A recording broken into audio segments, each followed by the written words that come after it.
Hello everyone, Assalamualaikum. So आज भी रातिपुৱা এতিয়া 10টা হৈ গৈছে আৰু মোৰ গাটো বেছি ভাল লগা নাই মোৰ বিষাই আছে মোৰ ঘোৰাই আছে এটো আনা এক লৈ পেলা হৈ আছো কালি সন্ধিয়া হৈছিলে আনা পিছত ৰাতি উঠাইছিলো বহুত কান্দিছে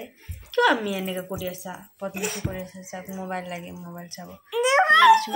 চাবা চলে টিভি লগাই তুই টিভি না দেখে এটা সব সালাম দি দিয়া কিয়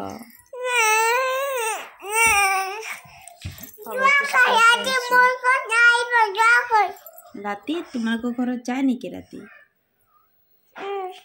Hello guys, so আজি গোটে দিন হুয়ে আছিলো আৰু দুপৰীয়া উঠিছিলো অলপ টাইম আৰু পিছবেলাটো অলপ আৰাম পাইছো তবে আনাই হুয়ে আছিল সো মই লগত হুয়ে আছিলো আৰু ৰান্ধা বঢ়া একো কৰা নাই দুপৰীয়া খালি অকল দালি আৰু কণী ভাজিছিলো মইতো খোৱাই নাই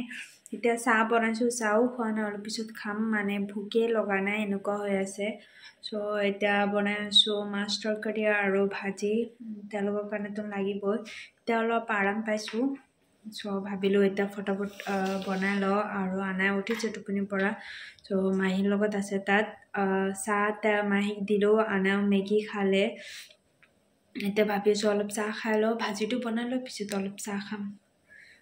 ভুক লগাই নাই তথাপি পেটতন কিবা ঘুমাব লাগিব ৰাতিপুৱাৰ পৰা একো খোৱাই নাই মাছ তৰকাৰী অলমোস্ট হৈ গ'ল আৰু এফালে ভাজি বনাম সো মটৰটো খিজাই লৈছো মটৰ আগত নিখিজালে পিছত মটৰ ভালকে নিখিজে বহুত টাইম লাগি যায় আৰু এটামান আলু দি দিছো আলু মটৰ আৰু ফুলকবি দি বনাম আৰু এফালে দাদা আনিছে জিলেপি সো গোটে দিন মই একো খোৱা নাছিলো সন্ধিয়া টাইম চাও ভালকে খোৱা নাই কিন্তু জিলেপিটো খাই ভাল লাগিল আৰু একো মানে বমি তেনেকুৱা ভাবোৱা নাই আৰু এফালে চাও কানে পুৰা খেলি আছে সো এইটো ব্লগ ইয়াতে এন্ড কৰিলো যদি ভাল লাগে লাইক শেয়াৰ আৰু সাবস্ক্ৰাইব কৰিব আৰু কমেন্ট কৰি জনাব কেনেকা লাগিছে